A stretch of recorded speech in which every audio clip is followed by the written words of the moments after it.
విశాఖలో విషాదం జరిగింది. భర్త దాడిలో తీవ్రంగా గాయపడిన డాన్సర్ రమాదేవి ఆసుపత్రిలో చికిత్స పొందుతూ మృతి చెందింది. భర్త బంగారాజు క్షణికావేశంలో చేయి చేసుకోగా రమాదేవి తీవ్రంగా గాయపడింది. పరిస్థితి విషమించడంతో ఆసుపత్రిలోనే ప్రాణాలు విడిచింది. ఈ ఘటనపై పూర్తి సమాచారాన్ని మా ప్రతినిధి నరేష్ అందిస్తారు. విశాఖపట్నంలోని డాన్సర్స్ అసోసియేషన్లో తీవ్ర విషాదకరమైన ఘటన చోటు చేసుకుంది.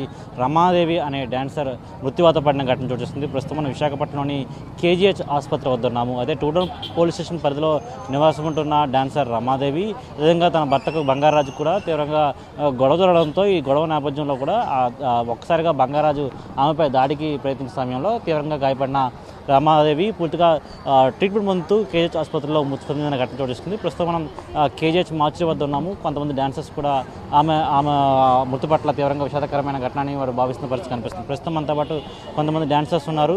వారిని వచ్చేది చెప్పండి అమ్మా, రమాదేవి మీకు ఎప్పుడు నేను తెలుసు ఏంటి? తను మాకు డాన్సర్గా తెలిసండి ఒక 10 years నుంచి. డాన్స్ ఈవెంట్స్ చేస్తుంది. అంటే ఎలా చనిపోయిందని తెలిసిందా? మీకు ఏమైనా చెప్పారా? మీకు ఎలా తెలిసింది? మాకు ఇలా ఇన్ఫార్మ్ చేసి మా యూనియన్లో పెట్టారు ఇలా చనిపోయింది, అందుకు అందరూ వచ్చి. ఆమె భర్త బంగారాజు కూడా మీకు తెలుసా? మీకు ఏం ఐడియా ఉందా? తెలుసు. తను డాన్సరే. ఎలా ఉండేవాళ్ళు? ఏంటి గొడవ? చాలా బాగుండేవాళ్ళు. వాళ్ళు ఫ్యామిలీ పరంగా వాళ్ళకి ఏ ఇబ్బందులు అంతా పర్వాలేదు. బై చిన్న మిస్టేక్స్ ఏవో జరగడం వల్ల అలా జరిగింది. విషయం గురించి అంటే వాళ్ళిద్దరూ చాలా బాగుండేవారండి. అబ్బాయి మంచోడే, అమ్మాయి మంచిదే. ఫైనాన్షియల్గా ఏదో ఇష్యూస్ వచ్చి పోలీస్ స్టేషన్ వరకు వెళ్ళారు. అక్కడ ఇద్దరికి మాట మీద మాట వచ్చి తిను చంపాలని ఎవరు ప్రయత్నించరు పెళ్ళాన్ని. అన్ఫార్చునేట్లీ ఇలా గుద్దేటప్పటికి ఫోల్ తగిలిసి తను చనిపోయిన తప్పించి అబ్బాయి అయితే చాలా మంచోడు, అమ్మాయి కూడా ఇంకా మంచిది. వ్యక్తిగతంగా మాకు దగ్గర ఒక 20 సంవత్సరాల నుంచి వాళ్ళిద్దరు మాకు తెలుసు, చిన్న వయసు నుంచి. సో 2 పిల్లలు ఉన్నారు. చట్టం తన పని తను చేసుకొని వెళ్తుంది. బట్ ఆ 2 పిల్లల గురించి ఇటు తల్లి లేక ఇటు తండ్రి లేక ఇద్దరు అనాథలు అయిపోయారు. ఎందుకంటే అమ్మాయి సైడ్ ఎవరు లేరు, అబ్బాయి సైడ్ ఎవరు లేరు. ఆ 2 పిల్లలు కూడా చూసుకున్న బాధ్యత వాళ్ళిద్దరూ. అబ్బాయి కానీ జైలుకి వెళ్తే మేమే చూసుకోవాలి.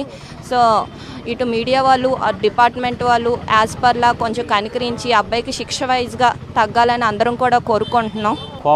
కోపదృకుడైన బంగారాజు ఒకసారిగా చేయి చేసుకోవడం జరిగింది రమాదేవిపై. తరుణంలో పక్కనే ఉన్న ఒక కొమ్మ లాంటి ఒక వస్తువు ఆమె తలకు తీవ్రంగా గాయమవడమైంది. ఈ నేపథ్యంలో తీవ్ర గాయాల పాలైన రమాదేవిని కేజీహెచ్ ఆసుపత్రికి తరలించారు. అక్కడ చికిత్స పొందుతూ ఆమె వచ్చింది. ఈ తరుణంలో ఖచ్చితంగా వారి కుటుంబ సభ్యులకు అండగా ఉంటాం కూడా వైజాగ్ డాన్సర్స్ అసోసియేషన్ చెప్తున్న పరిస్థితి కనిపిస్తుంది. వీడియో రమేష్ రెడ్డితో నరేష్, సాక్షి టీవీ, విశాఖపట్నం నుంచి.